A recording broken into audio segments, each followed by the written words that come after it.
Meanwhile, the rerouting to NAIA of all international flights bound for Mactan Cebu International Airport that began midnight of May 29th has since been extended till Saturday this weekend to complete the reorganization of the IATF safety protocols and facilities in the MCIA. Meanwhile, the first batch of diverted passengers from the end of last month have made their connecting flight to the MCIA after finishing their 10-day mandated quarantine at the NAIA. As we hear from PTV's Karen Belianda. The 10-day quarantine of passengers diverted to NAIA from their original flight bound to Mactan Cebu International Airport ended today. That's why those who received negative results in their RT-PCR test were allowed to go back to Cebu. But if one asks a seafarer like Eric, he would much prefer the quarantine protocols be implemented in the MCIA, most especially now that he has only 10 days left to be with his family.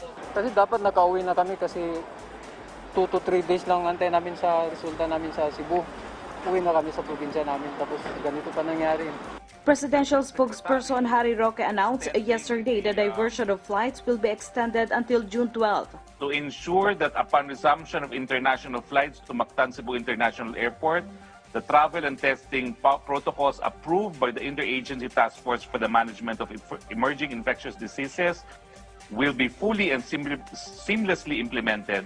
This office extends the diversion of international flights bound for MCIA to Ninoy International Airport until 23:59 hours of 12 June 2021. Hence, the Department of Region 7 admits not knowing what protocols to implement after June 12.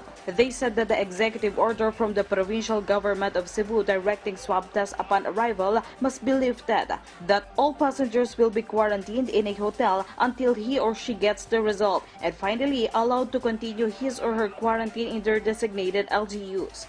But DOH Region 7 stands firm that there is nothing different on both protocols compared to the data on the ground. On the ground data natin, nakita natin na wala namang significance kung ang gagawin mo is upon arrival or day 7. Kasi nga po, yung positivity rate, yung retrieval natin ng ating mga positive cases for COVID ay halos pareho. On the grounds, we'll talk about our data. Our data shows that the positivity rate is only 0.3%. Less than 1% even for nung ginawa natin upon arrival at yung day 7 natin. Karen Belianda for the Nation.